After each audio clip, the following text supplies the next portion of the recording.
নির্বাচনের জন্য একটা অনুকূল পরিবেশ তৈরি করবেন।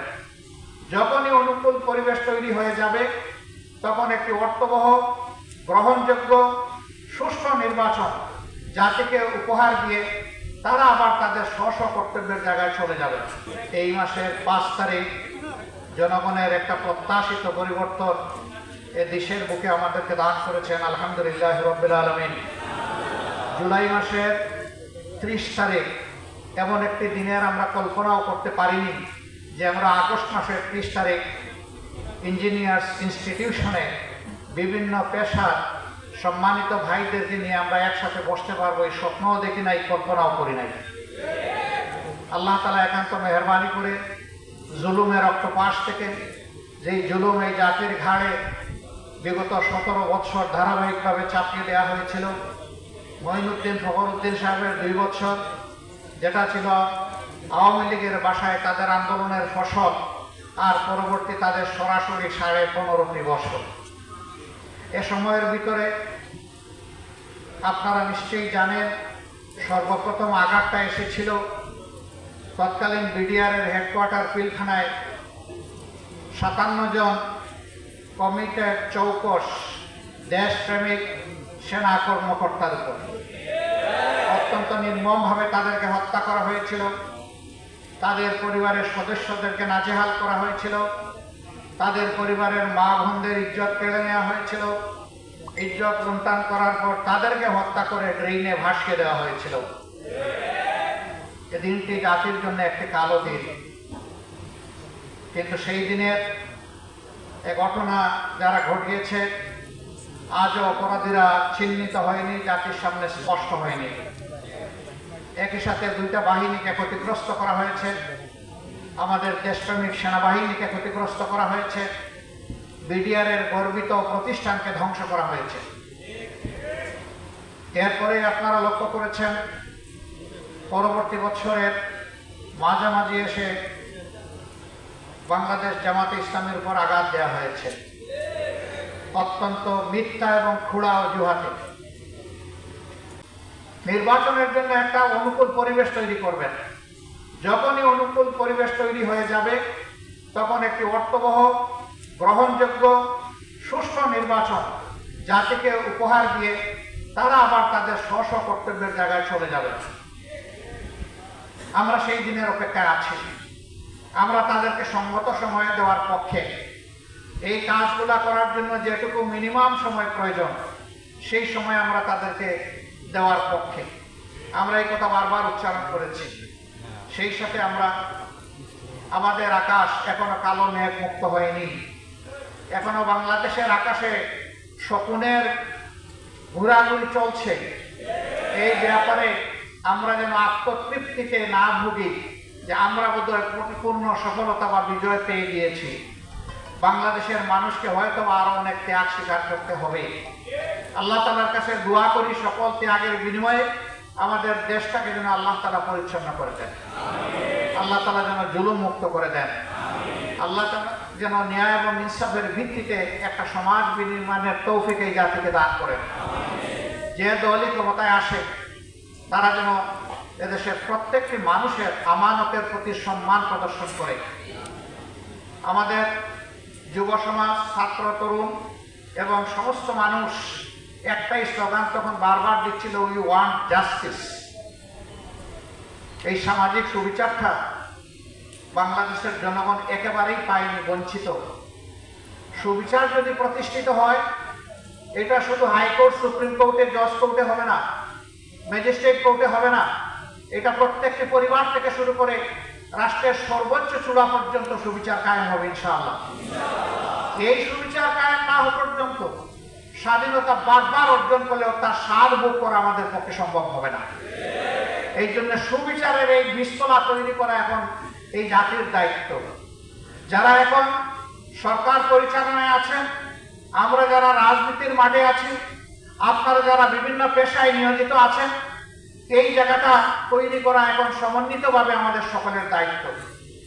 এই জন্য সমাজের অতি গুরুত্বপূর্ণ একটি স্তম্ভ হচ্ছে সাংবাদিকতার জগৎ। সাংবাদিকরা হচ্ছেন ওয়াচ ডগ। তারা উপর থেকে সব কিছু দেখার চেষ্টা করেন, এবং তারা জনগণের ভাষা অনুযায়ী ভাষা বুঝেন, পড়েন এবং তা মানুষের সামনে তুলে ধরেন। এ কারণেই তাদেরকে বলা হয় জাতির বিবেক। কিন্তু সেই বিবেকগুলো গত 15 বছর 15.5 বছর আফসোসের বিষয়, তারা বিবেক অনুযায়ী তাদের দায়িত্ব পালন করতে পারেননি। তাদের উপরে অত্যাচারের খড়গ নেমে এসেছে, সাংবাদিকদেরকে হত্যা করা হয়েছে। সামান্য একটি স্ট্যাটাস অথবা একটি রিপোর্ট অন্য কোনো দলের জন্য আসেনি। দ্বিতীয় ব্যতিক্রম হচ্ছে একমাত্র দল যেই দলের নেতৃবৃন্দের ঘর বাড়ি ধ্বংস করার জন্য তৎকালীন জুলুমবাজ সরকার তারা বুলডোজার চালিয়েছিল। অন্য কারো ঘর বাড়ি ভাঙার জন্য তারা বুলডোজার ব্যবহার করে নাই। তৃতীয় ব্যতিক্রম হলো ছাত্র জনতার অভূতপূর্ব এই আন্দোলনের সময় দিশাহারা হয়ে সরকার জামাত ইসলামীকে নিষিদ্ধ ঘোষণা করে এবং তার সাথে ইসলামী ছাত্র শিবিরকেও নিষিদ্ধ ঘোষণা করে। অসৎ উদ্দেশ্য নিয়েই তারা এটা করেছিল। এই সময়ে কাজ করলে জামাত ইসলাম, ইসলামী ছাত্র শিবির বিক্ষোভে ফেটে পড়বে আর তারাও তাদের সর্বশক্তি নিয়ে আকাশ পাতাল সব দিক থেকে ঝাঁপায় পড়বে। আন্দোলনের গতিপথ পরিবর্তন হয়ে যাবে। ছাত্র জনতার এই আন্দোলন ব্যর্থতায় পর্যবসিত হবে। জামাত তাদের পাতা ফাঁদে পা দেয়নি। আমরা তাদের এই চাতুর্য ধূর্ততা বুঝতে পেরেছিলাম। আমরা আল্লাহ তাআলার কাছে আশ্রয় চেয়েছিলাম। আমরা আল্লাহ তাআলার কাছে তৌফিক চেয়েছিলাম। আল্লাহ যেন এই আঘাত আমাদেরকে ধৈর্য ধরে সহ্য করার তৌফিক দান করেন। মহান রবের দরবারে শুকরিয়া আদায় করি যে কোথাও এত বড় আঘাত আসার পরে আমরা সামান্য একটা চিৎকারও দেইনি। আলহামদুলিল্লাহ, তাদের ষড়যন্ত্র ব্যর্থ হয়েছে। 26 দিনের মাথায় আমরা আবার আমাদের এই অধিকার ফিরে পেয়েছি। আল্লাহ তাআলার শুকরিয়া আদায় করি। এই ফিরে পাওয়ার পরে আমরা উল্লাসে ফেটে পড়িনি, বরঞ্চ আমরা সেই মহান মনিবের দরবারে সুজুদে নিজেদের মাথাকে আমরা নুয়ে দিয়েছিলাম, যিনি আমাদেরকে আমাদের অধিকার আমাদের কাছে ফিরিয়ে দিয়েছেন এবং আমাদের উপর যে আমির এবং সেক্রেটারি জেনারেল শহীদ মৌলানা মতিউর রহমান নিজামী, শহীদ আলী হাসান মোহাম্মদ মুজাহিদ এবং আল্লামা দিলাওয়ার হোসেন সাইদি রাহিমাহুল্লাহ, এই তিনজনকে জুন মাসের 29 তারিখ গ্রেফতার করা হয়। তাদের অপরাধ, তারা নাকি ইসলাম ধর্মের অবমাননা করেছেন। আফসোস, ইসলামের জন্য আজীবন যারা লড়াই করলেন, যাদের অনুসারীরা এখনো লড়াই করে যাচ্ছেন, যাদের অনুসারীরা যে জুলুম শাহাদত কবুল করেছেন, তাদেরকে অপবাদ দেওয়া হলো তারা ধর্মের অবমাননা করেছেন। এরপরে তাদের বিরুদ্ধে আরো মিথ্যা অভিযোগ, জঘন্য অভিযোগ আনা হলো 71 সালকে কেন্দ্র করে এবং সাজানো পাতানো মিথ্যা অভিযোগ ট্রাইব্যুনাল করে মিথ্যা সাক্ষী জোগাড় করে তারা বিচারের নামে চরম প্রহসন করে এদেশের সবচেয়ে সম্মানিত, সবচেয়ে পরিচ্ছন্ন, সবচেয়ে সৎ, সবচেয়ে দক্ষ নেতৃবৃন্দকে ঠান্ডা মাথায় হত্যা করলেন। 5 জনকে ফাঁসি দেওয়া হলো, 5 জন জেলের ভিতরে মর্মান্তিকভাবে তাদেরকে ধুকে ধুকে মৃত্যুর দিকে ঠেলে দেওয়া হলো। আর একজন র্যাবের অশোভন আচরণের শিকার হয়ে হসপিটালে গিয়ে দুনিয়া থেকে বিদায় নিলেন। এক এক করে প্রিয় সংগঠন 11 জন শীর্ষ দায়িত্বশীলকে হারালো। তার পাশাপাশি তাদের রক্ত পান করে তারা ক্ষান্ত হলো না, বরঞ্চ দেশের প্রত্যেকটি জনপদে আমাদের শত শত ভাই বোনকে হত্যা করা হলো। মহান মনিবের দরবারে দোয়া করি আল্লাহ তাআলা এই জুলুমের শিকার হয়ে দুনিয়া থেকে বিদায় নেওয়া আমাদের সব কয়টি কলিজার টুকরা ভাই বোনকে মুহাক্কিক শহীদ হিসাবে কবুল করুন।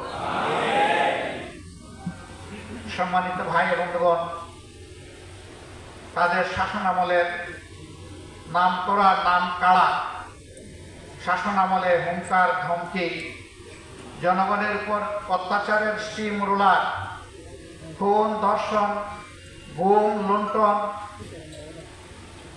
অপরাধ জগৎ তারা গড়ে তুলেছিলেন।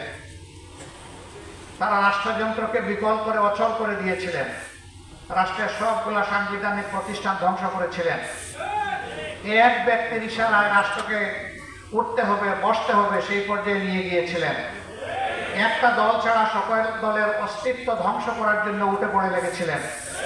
শুধু জামাত ইসলামী নয়, তার সাথে অন্যান্য বিরোধী দলকে আঘাত করা হয়েছে, তাদেরও নেতা কর্মীদেরকে খুন করা হয়েছে, তাদেরও নেতা কর্মীদেরকে গুম করা হয়েছে, তাদের সম্পদের উপর আঘাত দেওয়া হয়েছে।